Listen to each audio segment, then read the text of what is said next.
Hey guys, and welcome back to my channel. So today I'm going to show you how to make a Victoria sponge.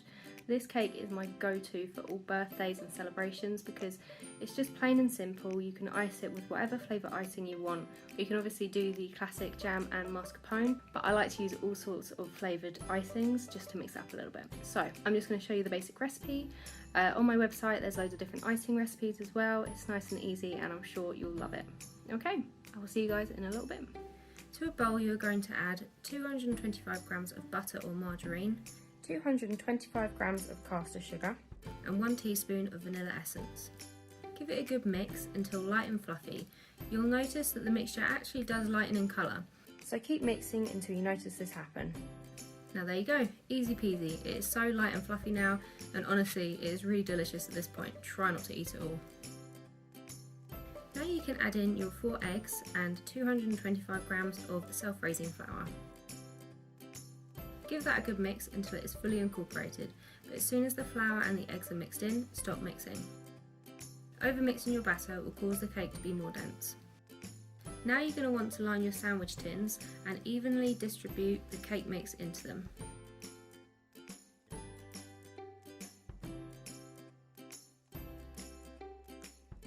Pop the cakes in the oven at 180 degrees Celsius for about 25 minutes or so. Just keep an eye on them. They'll go nice and golden on top and will be coming away from the tin liners easily. If you're unsure if it is done, just poke a knife into the top, and when you pull it out it should come out clean and there won't be any batter on there. If it comes out with batter on, pop them back in the oven for a little bit longer. Now the cakes are all done, put them on a cooling rack to cool down, and while they are cooling we're going to make the icing. Just add 225 grams of butter or margarine and 400 grams of icing sugar to a bowl. You can sieve your icing sugar, but I don't, just because I'm lazy. Now I'm going to add a little bit of water just to make it easier to mix together.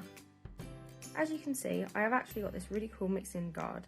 I'll link it down below for you guys. It basically just stops the icing sugar from going everywhere and causing a massive cloud.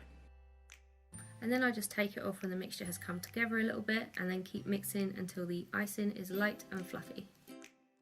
It will be so yummy and delicious, and I couldn't stop myself from eating it, but try and avoid eating it if you can.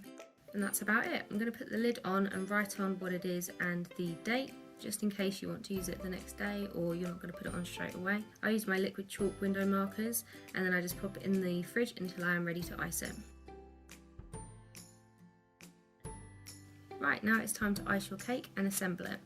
We're going to just pop all of the icing into a piping bag, but this is completely optional. You can just spoon it on top and then spread it out if you'd rather. I just like to get more of an even coverage on the cake by using a piping bag. Go around in circles until it's fully covered and add the other cake on top.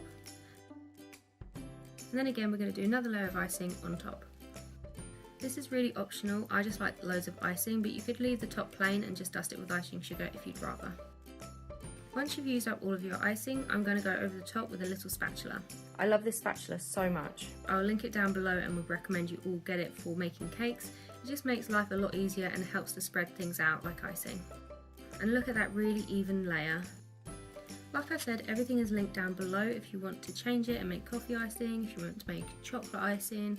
There's loads of different versions and also loads of different ways of decorating this cake as well.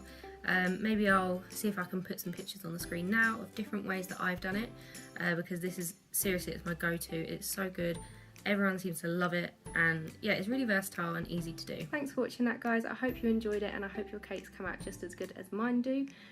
Leave me any comments down below if you've got any questions, because I know some people do struggle with cakes a lot, and I'm sure I can give you loads of tips. Okay, I will see you guys in the next video.